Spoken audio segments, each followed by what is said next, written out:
Welcome back, everyone. Boy, it never ceases to amaze me. Just when you think you've met all the interesting people in the North Country, you come across someone new.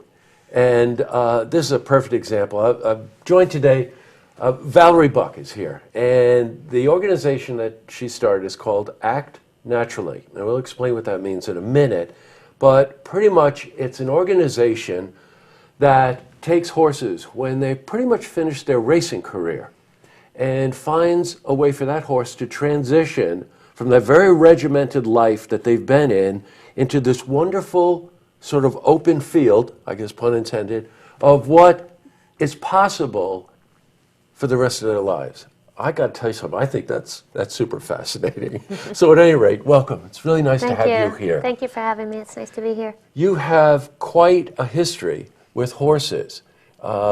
Exercise rider. Tell us about that. What is that?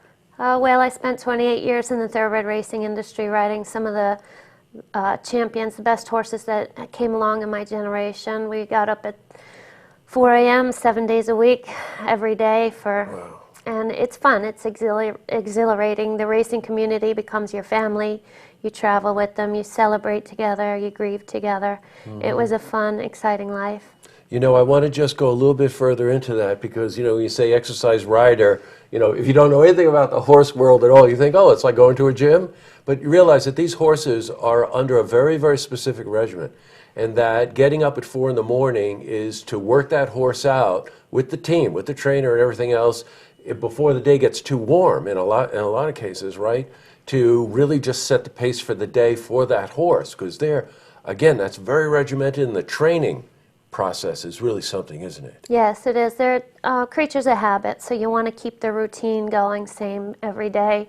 We'd ride 6 to 8 horses, and you pretty much stick with your same horses every day to go out to the track and follow your trainer's instructions. You may go to the starting gate. You might have a workout at racing speed. Right. Every day is a little bit different, but we keep them within their routine. Now, it wasn't only just going in there, hopping on the horse and going for a ride, but then you've got the warming down period, right? The cooling down period. And that you really, as you were expressing to me, you really began to realize the depth of the relationship between man and horses. Correct. Didn't you? Yes. And I was fortunate with the trainers I work with that they gave me some of the more difficult horses because I worked hard to try and figure them out, try and find a way for them to agree with what we were asking them to do rather than struggle with them. And I learned a lot through my career. I worked with great horsemen throughout the racing industry, and I appreciate all that they taught me. Yeah. Now, after doing that for 28 years, you realize that there was really, and I don't know how to actually say this, but it sounds to me like a calling. It wasn't like, okay, I'm going to finish one career and I'm going to go into another career. You really did have a calling that you wanted to help these horses move from that transition from being a racehorse into what else they could do with their lives. And there was a real sense of discovery there when you realized how horses could help people emotionally. And that exchange, which you described to me as being it's nonverbal, let's face it, it's not language, but it's energy. I found that fascinating. What did you discover? Well, I got involved in natural horsemanship through a series of events, and a very tough year in my life. And many times you find when you're having a tough time, it's the world kind of telling you, you got to pay attention. There's something else there for you.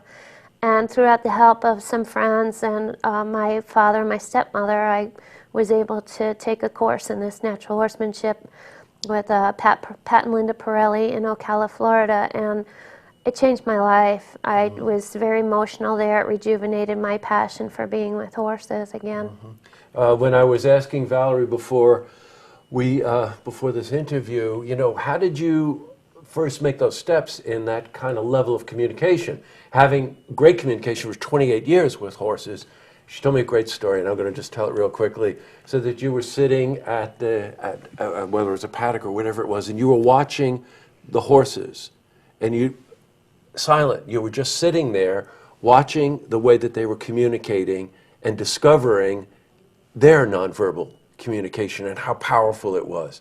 I thought that was fascinating. So now you've taken those tools and started Act Naturally to help women, veterans, young people. Give us an example of what you're talking about. Let's take empowering women, for example. Well, the horses have a wonderful way of understanding us and what we're feeling. They're always honest. There's no lying to a horse. So when we walk in, they know exactly how we feel. And what we can learn, it's all groundwork. It's not riding. We work with them on the ground, and they teach us about mutual respect, about healthy boundaries, about just being a good leader. There's a big difference between leadership and dominance. You can look in a field of horses and there's one pushing everybody around, but doesn't mean they're a leader. And I find that many places that people work or relationships that they're with, you respect a leader. You don't respect someone so much that's bossy. And these are great tools that we can take on into our life and help with our relationships and managing difficult situations. Sure. If you can, give me an example, just a recent example. You mentioned that some women were out recently to the farm and that it was very emotional. Yes. What do you see when in that kind of situation? Well, one of the things that we, especially as women do, we don't want to deal with things that are emotionally difficult, and we store them away, and that can lead to sleeplessness. It can become really overbearing. Yeah, right? and Sure. which can lead to alcoholism, drug Yes, abuse, yes. all kinds of illnesses. And if we work on keeping the emotions moving through and dealing with things, and it's not so bad sometimes if you just work through it. And the horses have an amazing capacity of opening those emotions for us to connect back into ourselves, our souls. Well, you can't help but realize that or think about the fact that, we're only on this earth for a very short period of time. What we're going to learn in the afterlife about what all of this communication was about. But I've heard it said so many times, especially with the veterans returning, and the correlation between, learning to be a soldier and a horse learning to be a racehorse. It's not your life, it's someone else's life. You learn to disconnect your heart with your head. So, the horses are going through the same thing. So with your organization, you're helping that horse reconnect, which then that horse is helping somebody else reconnect. Well, this is pretty fascinating stuff. You've got a fundraiser coming up. It's this Sunday, right here in Saratoga. Tell us about it. The Parting Glass Pub is hosting our event with the Progressive Palette. It is a painting party. The Progressive Palette ladies are bringing all the supplies. We will have a silent auction with some American Pharaoh memorabilia. Oh, great. And many other wonderful things and local services from Saratoga.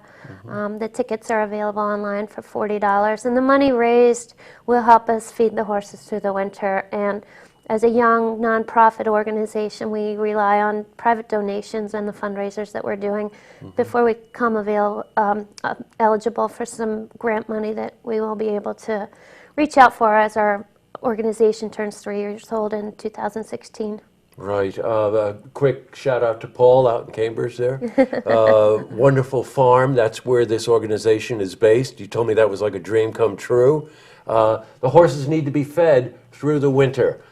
They got to pretty much raise in excess of $5,000 to make certain that happens while this organization continues to grow. But what a benefit to our community and linked to our history and whatever. What a fascinating topic.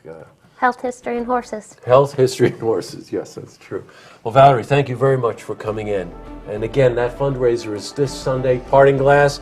Who's going to pass up a fundraiser at the Parting Glass on a Sunday afternoon?